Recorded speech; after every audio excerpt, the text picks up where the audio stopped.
오늘 라이프 인 넘버스의 게스트는요.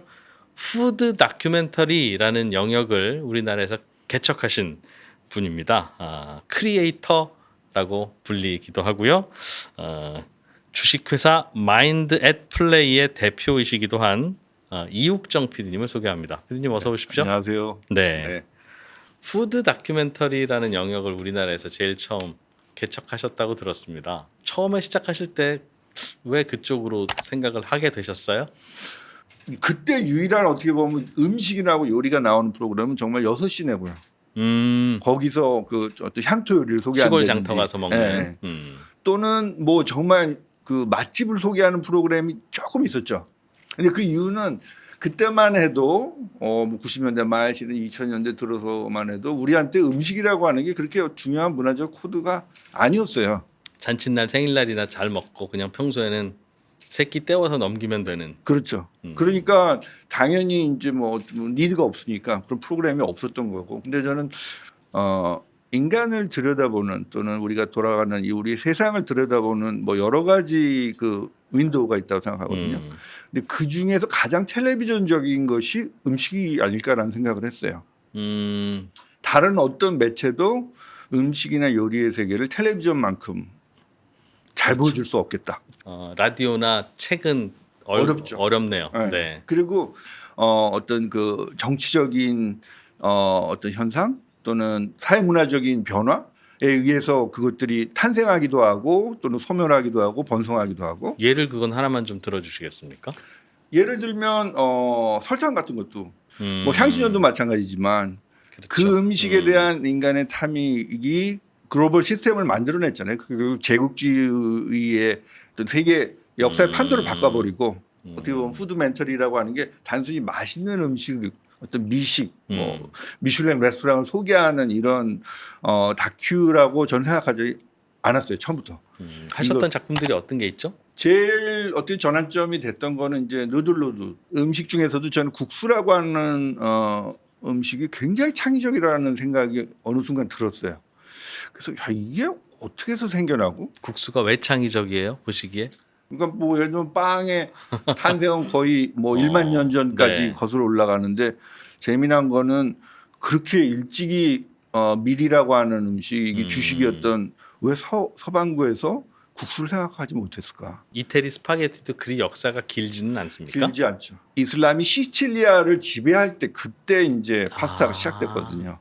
근데 그것도 그게 역시 동양에서 유래됐을 가능성이 그럴 높네요. 가능성이 높죠. 네. 예. 저는 어떤 그 좋은 기획은 결국은 작은 거에서 큰 이야기를 끄집어내고 반대로 큰 거에서 작은 이야기를 끄집어냈을 때 그 기획이 저는 성공할 수 있다라고 생각했는데 국수는 엄청 소박한 음식이잖아요. 사람들에게 의외성이라고 하는 게 그렇죠. 매일 작용된다 내가 말씀이군요. 먹는 라면, 뭐 소면, 짜장면.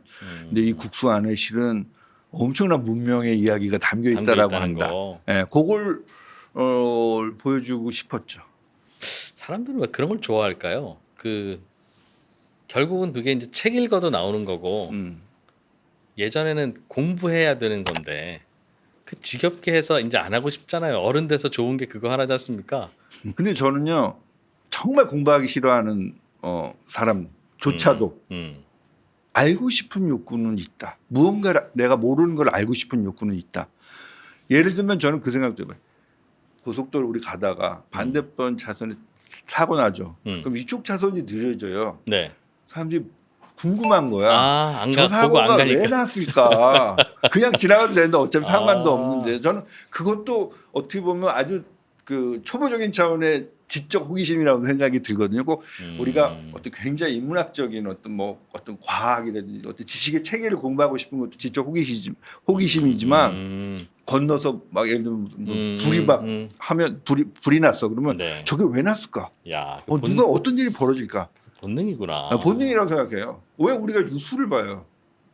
뉴스라고 하는 거를 물론 나한테 직접적인 어떤 도움이 되겠죠. 뭐 투자 정보라든지. 하지만 내 사행방에는 전혀 쓸데없는 건데 그걸 열심히 보거든요. 매일. 근데 그 이유는 뭘까? 알고 싶은 거예요. 궁금한 거예요. 네. 그래서 그런 면에서는 다큐멘터리의 어떻게 보면 가장 본질은 궁금한 걸 알려주는. 근데 이제 모든 뭐 사업이 마찬가지겠지만 어. 내가 알고 싶은 게 다른 사람도 알고 싶어야 된다는 거죠. 중요한 거는. 아. 예. 그래서 저는 좋은 기획은 실은 펀딩도 따라온다. 요즘 제가 그런 생각이 들었어요. 그렇지. 나 이거 궁금한데. 네, 내가 궁금한 게 그냥 나만 음. 궁금한 것이 돼서는 안 되고 실은 나 말고 많은 사람들이 해야지 그게 어떻게 보면 펀딩이 되고 실은 실제적으로 만들어질 수가 있잖아요. 이제는 밖에서 진짜 돈을 미리 좀 끌어모으고 다큐를 만드셔야 되겠군요. 그렇죠. 요즘은 제가 어. 제작을 하는 사람인지 영업을 하는 사람인지 약간 헷갈릴 때도 있어요. PD님은 요리도 스스로 잘 하십니까? 아, 아닌가요?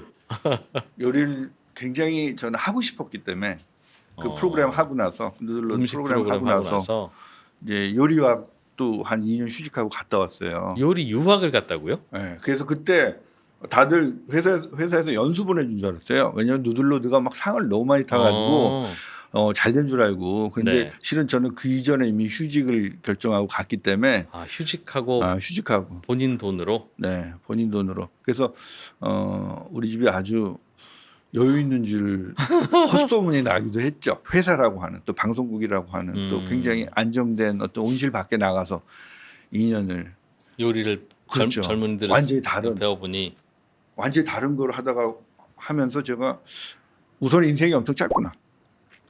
오히려 저는 그 생각이 들었어요. 많은 걸 다 경험해 보기에는 인생이 너무 짧구나. 짧고 그 다음에 내가 언제까지 회사에 있는 건 아니구나.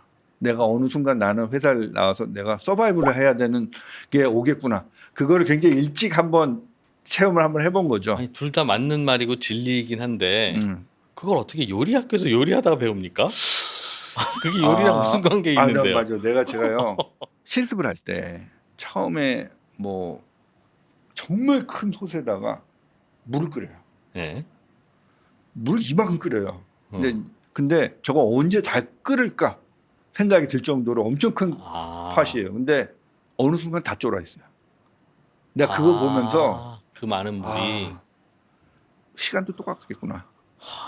이거 뭐 앞으로 내 인생 많겠구나라고 생각하지만 금방 가는구나. 어느 순간 다 그 많던 물들이 다 사라지겠구나. 그러면 역시 망설일 틈이 없구나 인생은. 몇 살 때 가신 거죠? 그때 거의 40. 그래 40살짜리 대학생은 솥에서 물 쪼는 거 봐도 거기서 인생을 느끼는군요. 내가 뭘 하고 싶은 게 있어. 알고 싶은 게 있어. 얼른 해야지. 어떤 걸 해야 된다고 생각하면 실은 그냥 나를 던진다? 그게 3프로TV 창업할 때는 고민 많이 하셨어요? 그거야말로 우연히 시작했습니다. 이렇게 일이 커질지 모르고 우연히 시작했다가 커지는 일인데요. 만약 이렇게 크게 할 거니까 그때 결정을 내리라고 하면 세 사람 중에 그 누구도 결정 못 내렸을 거예요. 그렇구나. 그냥 동네 한 바퀴 돌듯이 산책하면서 시작하자 하니까 그냥 간 거죠.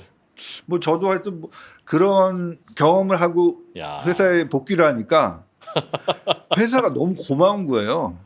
그렇죠. 회사에 내가 만들고 싶은 걸 만드는데 돈도 대줘, 월급도 줘, 최고의 장비와 최고의 스텝도 다 저기 새삼 고마워요. 새삼 고마워. 세상 너무 고맙고 이 환경 속에서 내가 못할 게 뭐가 있을까라는 생각이 들었죠. 인생이 아까우니까 이거 빨리 활용해서 뭐라도 해야 되겠다는 생각이 더 드셨겠네요. 그렇죠.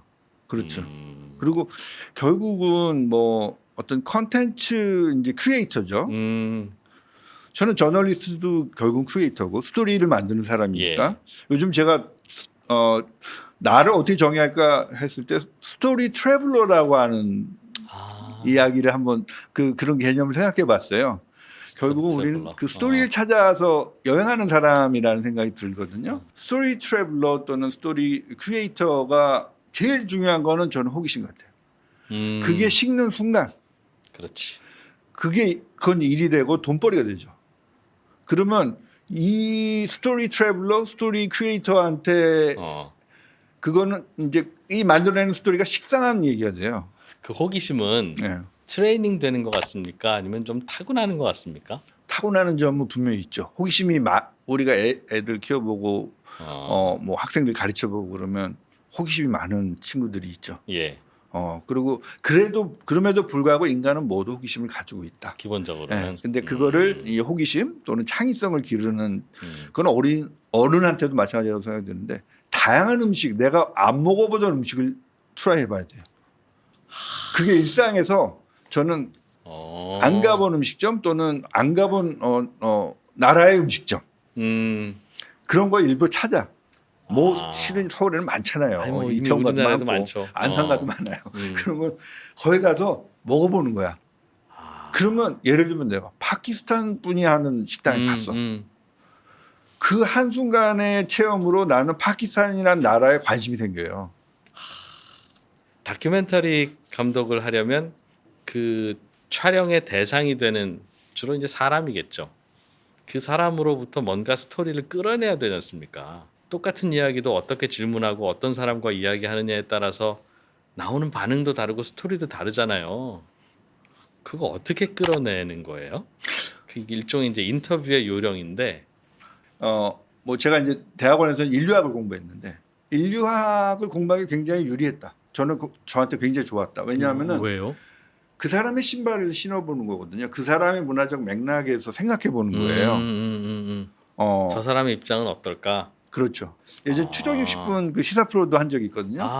그거야말로 정말 어려운 인터뷰의 연속인데. 네, 막 그걸 막 형사처럼 막 당신 뭐가 잘못했어 막 이러는 게 아니라 왜 그럴 수밖에 없었는지 또는 그 사람의 이야기를 자꾸 이제 들었죠. 공감하는 공감. 눈빛. 네, 그래서 저는 결국 인간을 움직이는 거는 뭔가 삶에 대한 욕망이라고 생각이 들거든요. 물론 네. 다른 수많은 욕망들이 있지만, 근데 그것들을 움직이게 그게 일이 됐잖아요.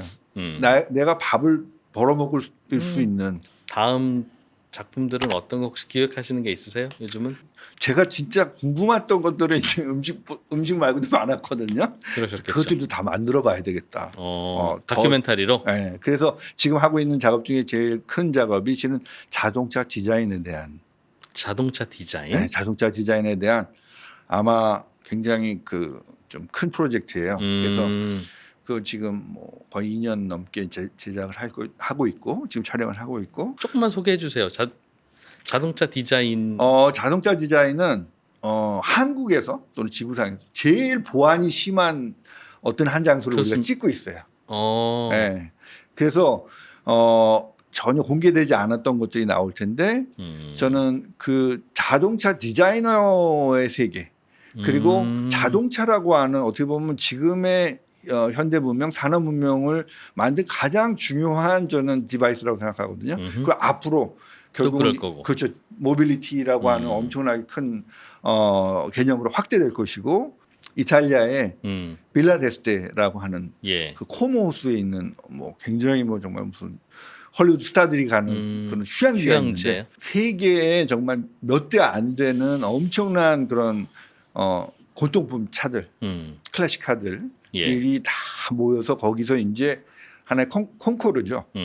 그런 이제 경연 대회를 하는 그거를 촬영을 했어요. 거기에 이제 또 한국의 브랜드가 거의 최초로 자동차가. 근데 물론 분야는 그거는 이제 클래식카가 아니라 이제 완전 그 새로운 퓨처의 미래를 보여주는 카 분야였지만 그걸 하면서 이제 취재를 하면서 보면서 음식도 그랬는데 야, 이 자동차라고 하는 것이 정말 인간을 들여다보는 인간의 미에 대한 편리함에 대한 또 다른 사람과의 관계 이런 것들을 보여주는 또 하나의 윈도우구나 자동차가. 자동차 안에서 삶이 펼쳐지죠. 다 펼쳐지고 실은 자동차의 디자인의 변화라고 하는 것만 봐도 실은 그 시대의 어떤 사람들이 어떤 심성이 저는 그 디자인 안에 담겨져 있는 것 같거든요.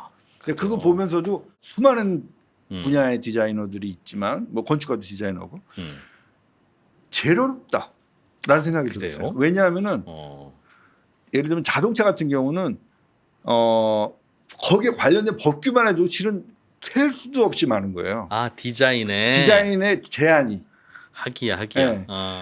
뭐 휠 스티어링 휠이죠. 이것도 안전이라는 부분이 들어가 있고 도로라고 하는 이게 다 다 어떻게 보면 맞춘 틀이 있잖아요. 거기에 맞춰서 디자인을 해야 되는 거예요. 음. 그러니까 뭐 파격적으로 한다는 게 쉽지 않아요. 예를 들면 뭐 나는 범퍼를 막 이렇게 막 멋지게 하고 싶어. 근데 그게 사람을 부딪혔을 때 문제가 있기 때문에 그러네. 그 제한 안에서 디자인을 해야 되는 거예요. 그다음에 이거는 사람이 아까 결국은 사람 생명이랑 다 연결이 돼 있는 거지. 단순히 멋지게만 보여서가 중요한 게 아니라 안전해야 돼. 와. 그다음에 이게 집이야 뭐 집과 달리 이거는 몇백만 대를 만들어낼 수가 있잖아요. 몇십만 대, 몇백만 대. 실수하면 몇백만 대가 다 문제가 생기는 거군요. 그렇죠. 그러니까 지금 제가 그 디자인 연구소를 촬영하고 있는데 그때 제가 놀라는 거는 또 지금 눈앞에 있는 차가 3년, 5년 후에 나올 차들이에요. 네. 근데 놀라운 거는 사람의 트렌드는 변하잖아요. 그렇죠. 그거를 예측해야 되는 거예요. 3년 후에는 사람들이 이걸 좋아할 것이다. 좋아할까? 근데 그거를 몇백만 대를 만들 거 아니에요. 와, 그러니까 이게 그게 보통의 시스템 가지고는 안 되겠다. 음식도 인간의 창의성에 대한 얘기이기도 하지만 자동차 디자인이라고 하는 것도 보면 그 안에는 정말 인간의 정신이 가지고 있는 그 힘이 저는 참 대단하다. 야. 자동차 디자인 다큐도 저는 재밌을 것 같네요. 재밌을 것 같아요. 기억에 남고 인상적인 그런 인물은 없었습니까? 다큐멘터리 만드시면서 출연했던 분들 중에 있을 것 같긴 해서. 제가 이제 작년에 했던 게 이제 푸드 크로니컬이라는 다큐였는데 이제 그 다큐는 조금 관점이 좀 달랐어요. 뭐냐면은 세상을 움직이는 음식들이 있다. 그 음식을 형태를 가지고 분류해 보자. 그래서 납작한 음식, 랩, 싸는 음식, 그 다음에 레이어의 음식. 그 세 가지로 분류를 했고, 예를 들면 레이어 안에 들었던 음식 중에 스시가 있었어요. 한편 스시에 대한 거예요. 네네. 그거는 유튜브에도 올라가 있으니까 스시 좋아하시는 분들은 꼭 보세요. 근데 이 스시계가 굉장히 보수적이에요. 일본의 요리 그 장인들의 세계가 그렇지만 굉장히 보수적이어가지고 촬영 자체를 잘 허용을 안 하더라고요. 근데 그래서 도라 그래요. 도를 자른다 그래요. 스시 도라고 하는. 근데 그 장인을 어렵게 섭외했어. 그러니까 이런 방송에 나가고 다큐멘터리 나가는 것 자체를 그쪽에서는 사실상 금기시하는 분위기인다는 겁니까? 어느 급 이상은 그렇게 돼요. 물론 이제 막 언론에 노출되는 걸 좋아하는 분들도 있지만 어느 급 이상이 되면 그런데 방송 나가서 막 이러는 것 자체가 되게 그렇게 품격 있는 일이라고 생각 안 하는 이런 정도의 딱 그게 있죠. 자기 자부심. 근데 그분 어렵게 섭외했어.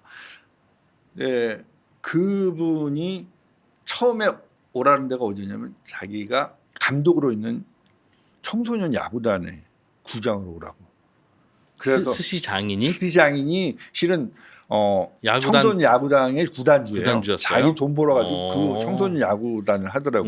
일본은 그런 아마추어가들이 활성화됐으니까. 근데 거기서 그 주방에서 그 사람을 만난 게 아니라 거기서 만나서 이제 보는데 야구장에서 무슨 스시 이야기를 했을까? 근데 이 사람 안에는 결국은 야구라고 하는 것과 스시라고 하는 것이 통한다는 그 철학이 있어요. 근데 뭐라 그랬냐면은 찰나의 미학이라는 거예요.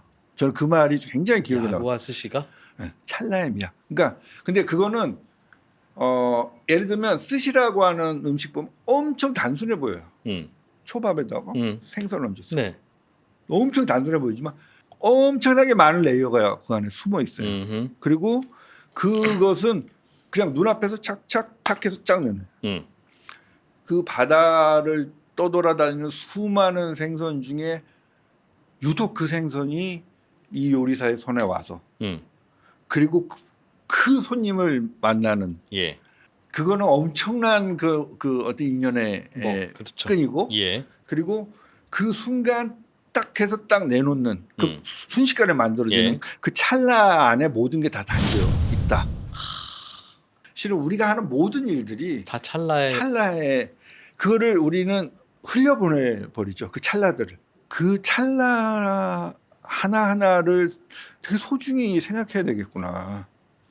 뭐 진짜 우리가 이렇게 꼭 야구뿐만이 아니네요. 그러고 보니까 그렇죠. 스시를 만드는 그 순간이든 네. 공을 배트에 맞추고 뛰어나가는 그 순간이든 네. 그런 거 하나 하나가 그게 그냥 라이프이고. 그렇죠. 결국 우리가 하는 많은 일들이 실은 그 찰나의 야. 가치를 아는 데서 뭔가 시작되는구나. 저는 그래서 그 셰프님 뭐 이름은 지금 밝히기 그런데 그 셰프님이 굉장히 요즘 취재하는 사람 중에서는 좀 기억에 남아요. 그냥 생각나는 내 인생에서 이 숫자와는 좀 인연이 있어 하는 숫자가 하나 있으면 좀 알려주시고 소개를 해주시죠. 처음에 제가 그 PD님이 네. 그 넘버를 뭔가 생각해냈는데 갑자기 내 수치가 되게 약한데 막 기억나는 하나 있긴 있는데 그거는 제 은행 비밀번호랑 관련이 있어도 그거는 내가 말하기는 어렵겠다. 그래서 그래서 생각을 해봤어요. 내 인생에 어떤 숫자들이 있었을까? 근데 저는 8이라고 하는 거를 한번 생각해봤어요. 8. 제가 태어난 곳이 서대문구거든요. 뭐 서대문구 안에서 계속 학교를 다니고 그랬다가 중학교 때는 저기 종로구로 어떻게 뺑뺑이가 그쪽으로 갔어요. 조금 멀리 떨어진 아이의 입장에서는. 그렇죠. 네. 그때 내가 서대문구를 처음 벗어났을 때 탔던 버스가 8번 버스였어요. 근데 내가 검색해 보니까 없어졌더라고요. 처음 타본 버스군요. 내 스스로 그렇죠. 혼자. 멀리 가는. 그래서 그 8번 버스는 이후에도 지나가면 괜히 반갑고. 어릴 때 탔던 매일 타고 다녔겠군요. 그렇죠. 매일 타고 다니고 굉장히 멀리 간다는 느낌이 들었어요. 그때. 그러면서도 스스로 대견했겠어요. 내가 이렇게 멀리까지 혼자. 멀리 간다. 그렇죠. 제가 이제 중앙중학교를 다녔는데 네. 사는 거는 이제 신촌 연희동 이쪽에 살았고. 꽤 멀었겠군요. 그렇죠. 근데 그런 면에서는 저는 8번이라고 하는 게 지금 내가 딛고 있는 세상 밖으로 나를 뭔가 가져다 준 나의 공간의 차원을 영역을 넓혀준 그 사건의 주인공의 숫자구나. 주인공이다. 그래서 내 마음 안에 물론 그것이 어느 순간 사라질 수도 있지만 뭔가 이렇게 막 살아 움직이는 뭔가가 있다. 그러면 그거를 잘 그 불씨를 키워보면 어떨까. 물론 제일 좋은 건 그걸 나의 일, 돈벌이, 나의 생존과 결부시킬 수 있다면 제일 좋고. 거창하게 그렇게 처음에 시작이 아니더라도 그거를 잘 키우는 사람의 삶은 물론 실패할 수도 있고 그렇지만 내가 살아있는 삶이라는 게 뭘까? 우리가 이것저것 막 하고 내 호기심을 쫓아가고 하면서 결국은 우리는 관심을 받는 것 자체가 저는 관종이란 말이 진짜 안 좋은 말이라고 생각이 들어요. 우리 모두가 관종이에요. 관종이 아니라고 얘기하는 사람이 오히려 나는 위선적이라고 생각이 잠시 쉬고 있을 뿐이죠. 잠시 쉬고 아니면 다른 식으로 관심을 갖고 싶어 하죠. 네. 모든 사람은 왜냐 생명의 본질은 사랑을 받는 거라는 생각이 들거든요. 근데 그런 면에서는 앞으로의 내가 삶이 뭘까? 나의 관심을 찾아가고 살아있는 거 뭘까? 이것들을 찾아가는 게 실은 내 일을 하면서 제일 중요한 것 같아요. 오늘 긴 시간 출연해 주셔서 고맙습니다. 아닙니다. 네. 재밌었습니다. 저 3프로 TV는 참 격조 높다. 굉장히 그런 다음에 알고 싶은 거를 어떻게 저렇게 편안한 분위기 속에서 끄집어낼까. 네. 그런 면에서 너무 제가 재밌었어요. 그리고 이제 방송국의 이제 수명은 끝났구나. 이제 거대 방송국의 수명은 끝났구나 하는 생각도 들었어요. 아닙니다. 하면 할수록 거대한 방송국이 왜 이렇게 했는지를 또 저희는 깨달아가고 있는 그런 과정이긴 합니다. 앞으로도 좋은 프로그램 많이 부탁드릴게요. 네, 또 모실 수 있으면 좋겠습니다. 고맙습니다. 감사합니다.